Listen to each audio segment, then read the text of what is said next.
سلامونه دوستانو په یو ډیره مهمه موضوع درته دغه ویډیو جوړوم. هیله کوم ویډیو مکمل وګورئ چې په پوه شئ. مهمه موضوع ده او مهمو نقطو ته پکې اشاره شوې ده. دوستانو چې کله تاسو په داخل د بانوف کې یاستئ، بانوف ته ننوتي یاستئ، نو دغه جمله موږ په الماني ژبه داسې وایو: اش بن ام بانوف.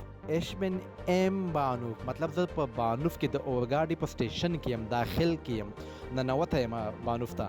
او کله چې تاسو د بانوف نه بیرون یاستئ، مطلب دروازې نه ننوتی نه یاستئ، د شاوخوا د بس بانوف یا مطلب دا ټول ښار کې چې کوم بانوف وي، بیرون یاستئ، ننوتی نه یاستئ، دغه وخت کې موږ دغه جمله په الماني ژبه داسې وایو: اش بن ام بانوف. اش بن ام بانوف مطلب زه په سټیشن کې یم. موږ داسې نشو ویلی چې زه د ریلګاډي په سټیشن کې یم. موږ وایو زه په سټیشن کې یم، مطلب بانوف کې یم، داخل کې نه یم، بیرون یم. نو دلته وایو ام بانوف. او چې کله تاسو په داخل کې یاستئ، دلته بیا موږ وایو ام بانوف. نو هیله کوم چې تاسو په ویډیو مکمل وګورئ او څوک چې په پوه شوي یاستئ کمنټ کې ولیکئ چې په پوه شوم.